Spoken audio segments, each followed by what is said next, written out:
हाँ विद्यार्थियों, आप सभी की ज्यादातर बच्चों की मांग के कारण जो राजस्थान बोर्ड की एग्जामें चल रही है उन एग्जामों के लिए मैं आप लोगों के लिए आज खास टॉपिक लेके आया हूं।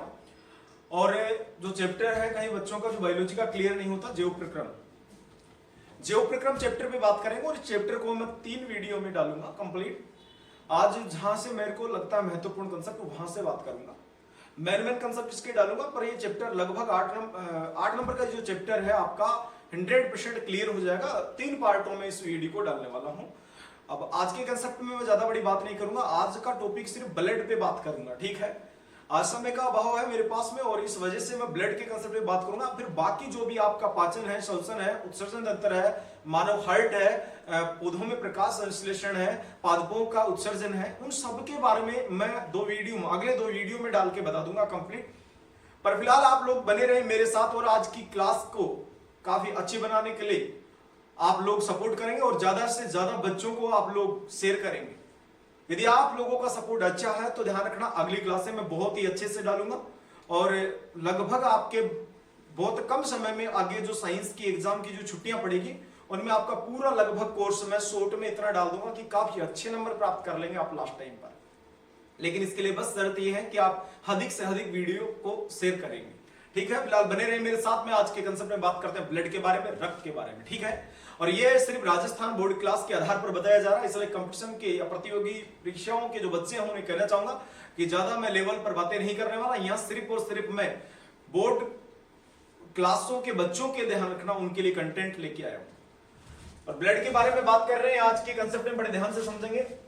मैंने आप सभी को बताया कि ब्लड क्या है। पहली चीज तो ये ध्यान रखो कि ब्लड एक तरल संयोजी उत्तक है। रक्त क्या है? एक तरल संयोजी उत्तक है। रक्त एक तरल संयोजी उत्तक है। पहली चीज तो ये ध्यान रखिए आप। जो मेन बातें हैं वही बातें करूंगा सिर्फ मैं। तरल संयोजी यानी जुड़ा हुआ, तरल यानी द्रव, और उत्तक यानी होता है, आपको पता है कि कोशिकाएं मिलकर, ध्यान रखना, उत्तक का निर्माण करती है। उत्तक मिलकर अंग का निर्माण करता है और अंग मिलकर अंग तंत्र का निर्माण करते हैं, अंग तंत्र मिलकर मानव शरीर का निर्माण करते हैं। आप सभी को पता है ये चीज, ठीक है। अर्थात आप सभी को पता होना चाहिए कि मानव शरीर की जो मूलभूत संरचनात्मक क्रियात्मक इकाई है वो क्या है? कोशिका। मानव शरीर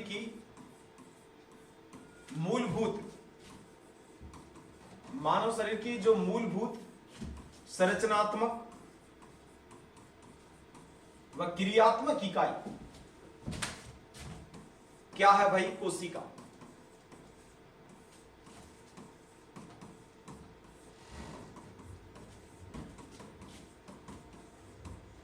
आगे जो वीडियो आएंगे उन वीडियो में मैं पहले ही कंटेंट लिख के तैयार रखूंगा ताकि आप लोगों को समझाने में ही बस टाइम खराब हो, लिखने में ज्यादा टाइम नहीं लगे, क्योंकि एग्जाम आपका पास में और मैं लिखूंगा तो आपको पता, आपको लिखूंगा फिर बताऊंगा फिर समझाऊंगा, काफी ज्यादा टाइम लग जाएगा। उस हिसाब से पहले जो मेन कंसेप्ट है वो आप लोगों को बोर्ड पर या किसी पीडीएफ में लिख के बता दूंगा, फिर डायरेक्टली बता दूंगा। फिर भी किसी बच्चे को ये हो कि सर आप लिख के ही समझाइएगा तो आप कमेंट कर देना जिस प्रकार की आपकी बात, ठीक है। बड़े ध्यान से समझेंगे।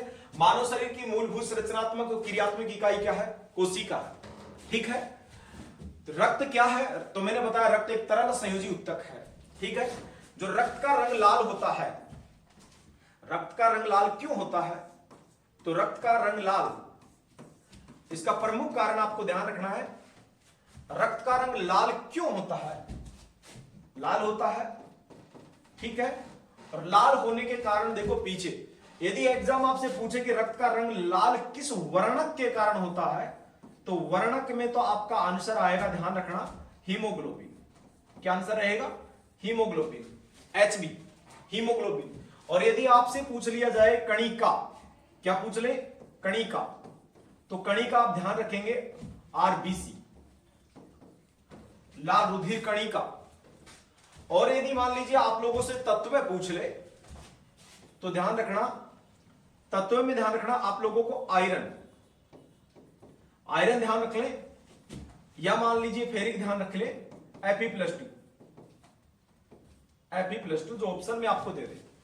यानी रक्त का रंग लाल होने का कारण ध्यान रखना कहीं कारण है, जैसे कि वर्णक पूछ ले तो आप फिर हीमोग्लोबिन ही बताओगे, और कणिका आपसे पूछ ले तो आपको RBC ही बतानी है, और यदि आपसे तत्व पूछ ले तो आपको आयरन या फेरिक ही बताना है। हालांकि बात करें तो हीमोग्लोबिन का जो रंग है खुद का वो बैंगनी होता है। हीमोग्लोबिन का जो रंग होता है वो बैंगनी होता है। बच्चों आज ध्यान रखना, हमारा जो कैमरा वो भी डिस है, तो क्लास कभी भी अचानक ऑफ हो सकती है। तो आप ये सोच रहे हैं कि क्लास अचानक बंद हो जाती है तो आगे आपको अगली क्लास में जोड़ दिया जाएगा, वो कंटेंट जो भी छूट जाएगा, क्योंकि आज और भी क्लास अपलोड हुई है तो उस वजह से आप कैमरा थोड़ा डिस है, तो उस वजह से थोड़ा ध्यान रखना, इशू अचानक आ जाएगी तो ठीक है। फिलहाल देखते रहेंगे।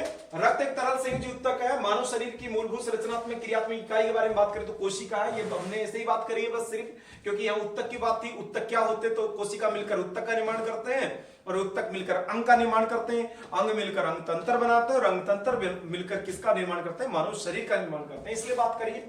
हालांकि हम ज्यादा डिटेल की बात नहीं कर रहे हैं, और भी बात है। आपको पता है कोशिका का अध्ययन विज्ञान की शाखा साइटोलॉजी में किया जाता है, लेकिन फिर सिर्फ और सिर्फ यहाँ पर अभी बोर्ड पॉइंट से देखा जा रहा है अभी। तो रक्त का रंग लाल होता है, वर्णक क्या बताना है, हीमोग्लोबिन।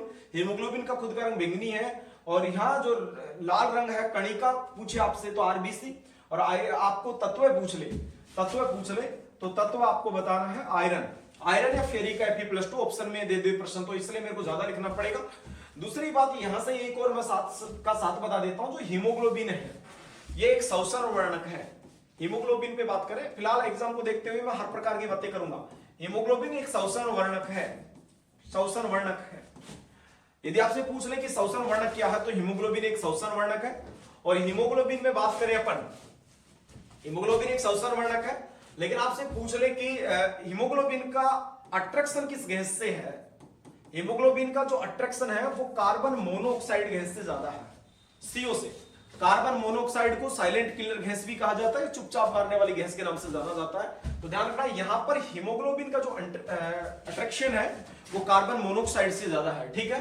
कार्बन मोनोऑक्साइड एक ग्रीन हाउस गैस का उदाहरण आप सभी को पता होगा कि एक ग्रीन हाउस गैस है। कार्बन मोनोऑक्साइड एक क्या, ग्रीन हाउस गैस है। यहां पर बात करें, कार्बन मोनोऑक्साइड एक ग्रीन हाउस गैस है, ठीक है। अब यहां मेन बात करते हैं आगे की, ठीक है। हीमोग्लोबिन पे अपनी बात हो गई, ठीक है। हीमोग्लोबिन के बाद हीमोग्लोबिन की मात्रा की बात करें तो HB है वो पुरुषों में लगभग 12 से 16 ग्राम प्रति 100 ml पे होता है, और जो महिला होती है ये मेल में होता है। और यदि फीमेल में बात करें तो फीमेल में 12 से 14 ग्राम प्रति 100 ml हीमोग्लोबिन की मात्रा की बात करें फीमेल के अंदर, ठीक है। तो ये हीमोग्लोबिन की मात्रा हो गई। आगे हम बात करें तो ध्यान से समझेंगे सभी। रक्त को मुख्य रूप से 2 भागों में बांटा गया है। रक्त को मुख्य रूप से कितने भागों में बांटा गया है, 2 भागों में बांटा गया है।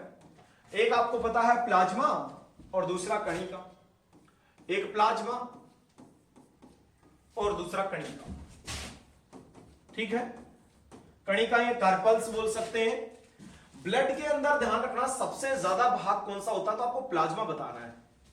यानी रक्त के अंदर सर्वाधिक कौन सा भाग होता है, तो आपको प्लाज्मा बताना है कि ब्लड के अंदर सबसे ज्यादा प्लाज्मा होता है। प्लाज्मा 55% होता है और कणिका आपकी 45% होती है, ठीक है। यानी रक्त के अंदर सर्वाधिक भाग किसका होता है, प्लाज्मा का होता है। और दूसरी बात करें तो कणिकाओं का परसेंट यहां पर 45% रहेगा। कणिकाओं को मुख्य रूप से 3 भागों में बांटा गया है। यहां पर कणिका को मुख्य रूप से कितने भागों में बांटा गया, 3 भागों में। एक तो बात करें, ध्यान रखना, यहां पर कणिका को 3 भागों में बांटा गया है, और कणिकाएं आरबीसी, डब्ल्यूबीसी और प्लेटलेट्स।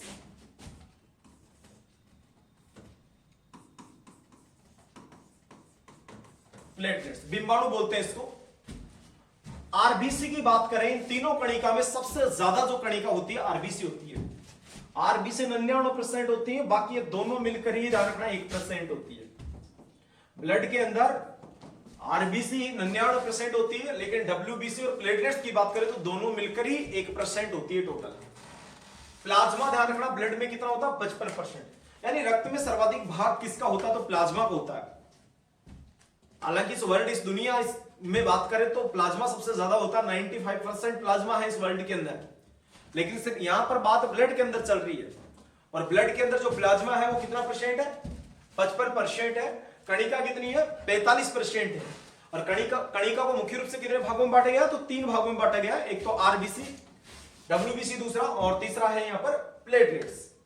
आरबीसी 99% है, डब्ल्यूबीसी और प्लेटलेट्स यहां पर 1% है, दोनों मिलकर। डब्ल्यूबीसी और प्लेटलेट्स यहां दोनों मिलकर कितनी है? 1%। ठीक है, अब यहां पर ध्यान दे प्लाज्मा के अंदर क्या क्या है। तो प्लाज्मा में ध्यान रखें आप सभी को कि लगभग 90 से 92% इसमें जल है। कम शब्दों में बात करें, 90 से 92% प्लाज्मा में जल होता है। ठीक है, और लगभग 8 से 10% इसमें जो खनिज लवण है, खनिज लवण हो गए, कार्बनिक यौगिक, अकार्बनिक यौगिक हो गए, कार्बनिक यौगिक हो गए, अकार्बनिक यौगिक हो गए, अकार्बनिक यौगिक हो गए। इसके अलावा आइंस की बात करें तो आइंस हो गए। ये सब ध्यान रखना इन्हीं में आते हैं। 8 से 10% के अंदर 90 से 92% प्लाज्मा के अंदर जल होता है। 8 से 10% इसमें खनिज लवण हो गए, कार्बनिक यौगिक हो गए, अकार्बनिक यौगिक हो गए, आइंस हो गए, ये सब विटामिन हो गई, ये सब ध्यान रखना ये होते हैं ब्लड के अंदर। ठीक है, प्लाज्मा के रंग की बात करें तो प्लाज्मा का रंग हल्का पीला होता है, हल्का पीला। प्लाज्मा का जो रंग होता है हल्का पीला होता है। ठीक है, और इसकी प्रकृति की बात करें, प्लाज्मा की जो प्रकृति है, प्रकृति इसकी हल्की क्षारीय है। प्लाज्मा की जो प्रकृति है वो कैसी होती है? हल्की क्षारीय, हल्की क्षारीय। प्लाज्मा की जो प्रकृति होती है कैसी होती है? हल्की क्षारीय होती है, और प्लाज्मा का जो रंग होता है हल्का पीला होता है। प्लाज्मा में ध्यान रखना 55%, सॉरी, रक्त में प्लाज्मा 55% है, 90 से 92% इसमें जल होता है, 8 से 10% इसमें खनिज लवण, कार्बनिक यौगिक, अकार्बनिक यौगिक, आइंस, विटामिन हो गए। पूरी डिटेल से बात कर रहा हूं, बाद में मैं इंपोर्टेंट बता दूंगा। फिलहाल इस टॉपिक पर पूरा ध्यान दें आप लोग, ज्यादा टाइम नहीं लगाऊंगा, मैं मेन चीज ही बता रहा हूं आप सभी को यहां पर। ठीक है, आगे बात करते हैं। आगे बात करें तो ध्यान रखना जो प्लाज्मा है इसमें जो प्रोटीन है वो कौन कौन सी है। प्लाज्मा में पाई जाने वाली जो प्रोटीन है वो मेन प्रोटीन की बात करेंगे। प्लाज्मा में जो प्रोटीन है वो कौन कौन सी है, मेन प्रोटीन की बात करेंगे, फिर आरबीसी, डब्ल्यूबीसी और प्लेटलेट्स की तरफ रुक करेंगे, उसके बाद थोड़ा बीपी पढ़ेंगे। ठीक है, इधर ध्यान देंगे। प्लाज्मा में जो प्रोटीन है, पहले नंबर पे बात करें तो फाइब्रोनोजन प्रोटीन, फाइब्रोनोजन प्रोटीन।